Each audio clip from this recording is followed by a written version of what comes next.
আজকে আমি যে লিগ্যাল নোটিশটি করেছি এই লিগ্যাল নোটিশটি হচ্ছে স্পেসিফিক্যালি আপনারা অনেকেই ওনাকে চিনবেন,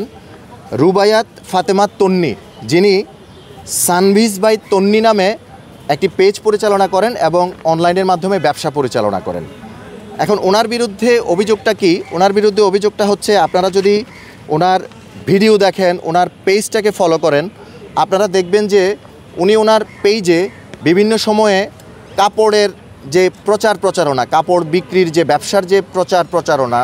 এটা এমনভাবে করে যাচ্ছেন, বিভিন্ন সময় অশ্লীল অঙ্গভঙ্গি করছেন, অশ্লীল শব্দ চয়ন করছেন, কখনো কখনো উনি স্পেসিফিক আমি নাম মেনশন করব না, উনি মেয়েদেরকে কাপড় খুলে পেটানোর মতো ধমকও দিচ্ছেন অনলাইনের মাধ্যমে। এখন বিষয়টা হচ্ছে, ভাই, এইভাবে যদি ই কমার্স ব্যবসাটাকে এইভাবে অশ্লীলতার মধ্যে পরিপূর্ণ করে ফেলা হয়, তাহলে আমাদের এই জাতির এই সোশ্যাল মিডিয়া ব্যবহারকারী মানুষের ভবিষ্যৎটা কি? ওরা এখান থেকে কি শিখবে? আমি আপনাদের মাধ্যমে সানভিজ বাই তন্নি উনি এবং যারা এই ধরনের অনলাইন মিডিয়াতে অশ্লীলতা ছড়াচ্ছে, আমি ওনাদের সবাইকে এটার মাধ্যমে সতর্ক করে দিতে চাচ্ছি যে আপনারা প্লিজ এখান থেকে দ্রুত বেরিয়ে আসেন, অথবা আমরা আপনাদের বিরুদ্ধে যথাযথ আইনানুগ ব্যবস্থা গ্রহণ করব। এবং এই যে জাতীয় ডিজিটাল কমার্স নীতিমালা 2018-এর 3-8 অনুসারে ডিজিটাল কমার্স প্রমোশনের দায়িত্ব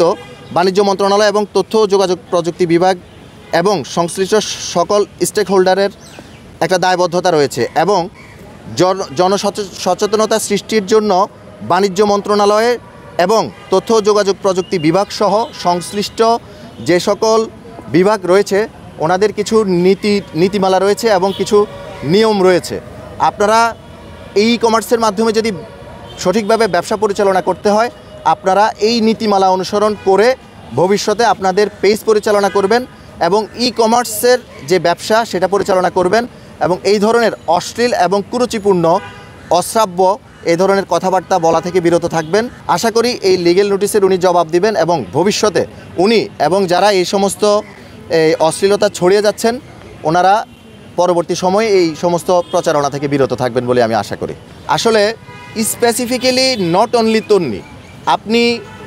অনেকের 5 জন যারা আছে, যে ধরেন ওনার মতো ওনার পেজটা তো অনেক ভিউ হয়, এবং ধরেন আমি একটা পেজ পরিচালনা করি, এই পেজের ভিউয়ার্স হচ্ছে মাত্র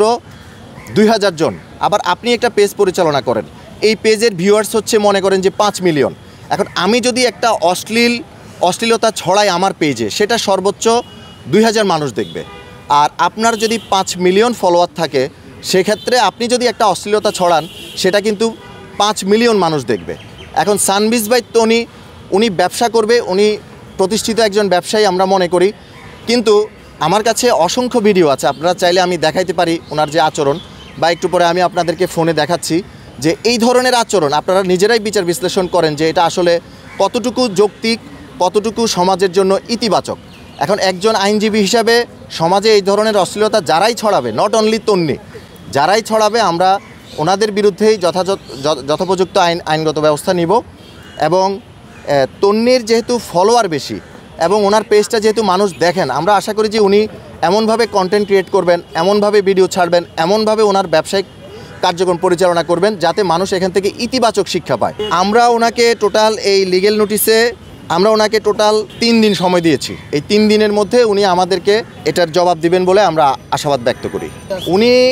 আশা করি এটার জবাব দিবেন, যেহেতু আমরা তো 3 দিন পরেই বলতে পারবো 4র্থ দিনে যে উনি জবাব দিয়েছেন কি দেন নাই। এখন ব্যাপারটা হচ্ছে ওনাকে আমরা সচেতনতামূলকভাবে এটা আমরা লিগ্যাল নোটিশ ওনাকে দিয়েছি। আশা করি যে এই নোটিশের পরে উনি যে সমস্ত অশ্লীলতা ছড়িয়েছেন বা অশ্লীল কমেন্টের উত্তর দিয়েছেন বা এই ধরনের কুরুচিপূর্ণ বক্তব্য প্রদান করেছেন, উনি যদি এগুলো ডিলিট করে দেন, তারপরে ওনার এই কন্টেন্টগুলো সামনের দিকে এরকম না হয়, সেক্ষেত্রে তো আমরা আর ফার্দার স্টেপ নেওয়ার কোনো প্রয়োজন নাই। আর আশা করি যে আমি আশাবাদ ব্যক্ত করি, যেহেতু উনি একজন প্রতিষ্ঠিত ব্যবসায়ী, আমি আশা করি যে উনি এই লিগ্যাল নোটিশের জবাব দিবেন এবং অতি শীঘ্রই উনি এই ধরনের নেতিবাচক কমেন্ট বা সোশ্যাল মিডিয়ায় যা ছড়িয়েছেন সেগুলো উনি